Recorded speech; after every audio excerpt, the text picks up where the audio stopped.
अब फिक्र की पॉलिटिकल फाइल खोलते हैं। ये पॉलिटिकल फाइल हरियाणा पर है, बहुत कुछ चल रहा है जिसका कोड वर्ड है गब्बर का जवाब। हरियाणा की राजनीति में कैबिनेट मंत्री अनिल विज को प्यार से गब्बर भी कहा जाता है।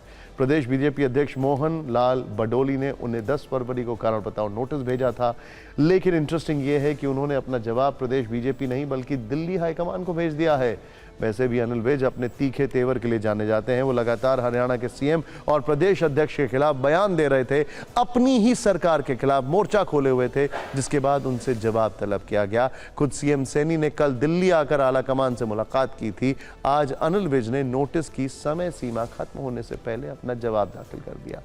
उन्होंने 8 पन्नों में अपना जवाब दिल्ली हाईकमान को भेजा। मीडिया से बातचीत में अनिल विज ने चुटकी लेते हुए कहा कि बेंगलुरु से कल रात लौटने के बाद वो घर गए, ठंडे पानी से नहाए, रोटी खाई और बैठकर जवाब लिख दिया। हालांकि विज ने अपनी चिट्ठी में क्या लिखा ये जानकारी उन्होंने नहीं दी, लेकिन इतना जरूर कहा कि अगर आगे भी सवाल होंगे तो उनके भी जवाब दिए जाएंगे।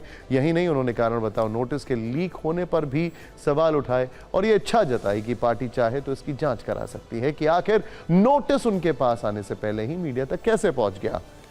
अनिल विज का सवाल है कि 2 लोगों के बीच सीक्रेट कम्युनिकेशन था, इसे कौन लीक कर रहा है? मैं 3 दिन से तो बाहर गया हुआ था, बेंगलुरु गया हुआ था। वहां से मैं रात आया,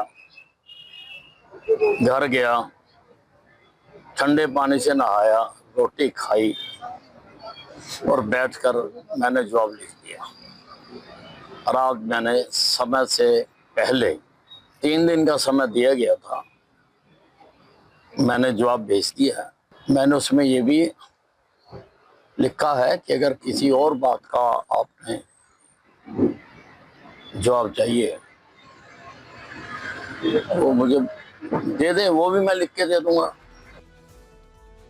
अनिल विज बहुत पुराने नेता हैं। उनको कूटनीति भी आती है और उनको नाराज होना भी आता है। अब सवाल यह है कि उनकी नाराजगी को कितना बर्दाश्त किया जाएगा। मंगलवार को मुख्यमंत्री नायब सैनी और प्रदेश अध्यक्ष मोहन लाल बडोली दिल्ली में थे। राजधानी में पहुंचते ही दोनों ने सबसे पहले राज्य के पूर्व सीएम और केंद्रीय मंत्री मनोहर लाल खट्टर से मुलाकात की थी। मनोहर लाल के मुख्यमंत्री रहते भी अनिल विज का उनसे टकराव चलता रहता था, ये बड़ी कॉमन सी बात थी। प्रदेश अध्यक्ष मोहन लाल बडोली ने विज को भेजे गए नोटिस में दावा किया कि ऐसे राष्ट्रीय अध्यक्ष जेपी नड्डा की सहमति से किया गया है। अब अनिल विज के जवाब पर ही पार्टी की अगली कार्रवाई टिकी है। सूत्र बता रहे हैं कि यदि विज अपने बयानों पर खेद जताते हैं तो पार्टी उन्हें चेतावनी देकर मामला यहीं खत्म कर देगी। एक्शन के तौर पर एक विकल्प यह भी है कि पार्टी उनसे मंत्री पद वापस ले सकती है।